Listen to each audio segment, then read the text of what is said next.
நீங்க யோசிச்சு பாருங்க, ஆலைமனத்துல 1400 வருடங்களுக்கு முன்பதாக ஒரு மனிதர், அவருக்கு எழுதவும் படிக்கவும் கூட தெரியாது, அவர் மூலமாக வந்து திருக்குறான் சொல்லுது, இறைவனே இரவையும் பகலையும் சூரியனையும் சந்திரனையும் படைத்தான், வானில் தத்தமதுக்குரிய வட்டவரைக்குள் ஒவ்வொன்றும் நீந்துகின்றன.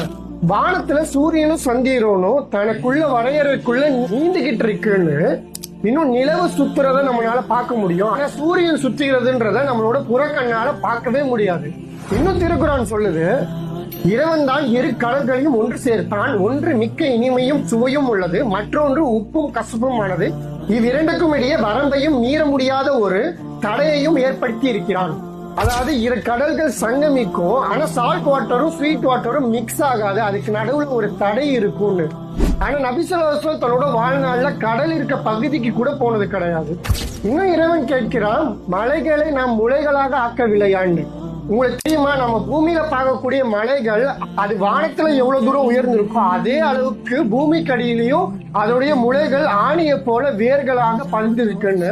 இது மூலமாக நிலநடுக்கங்கள் வராம இருக்கவும் பூமி நிலை தடுமாறாமல் இருக்கிறதுக்கும் மலைகள் உதவி செய்யுது. எனக்கு சொல்லுங்க, எப்படி முகமது நபி ஸல்லல்லாஹு அலைஹி வஸல்லம் இவ்வளவு அறிவியல் உண்மைகளை தானாக சொல்லியிருக்க முடியும்? கண்டிப்பா இறைவனோட உதவி இதுல இருக்கு.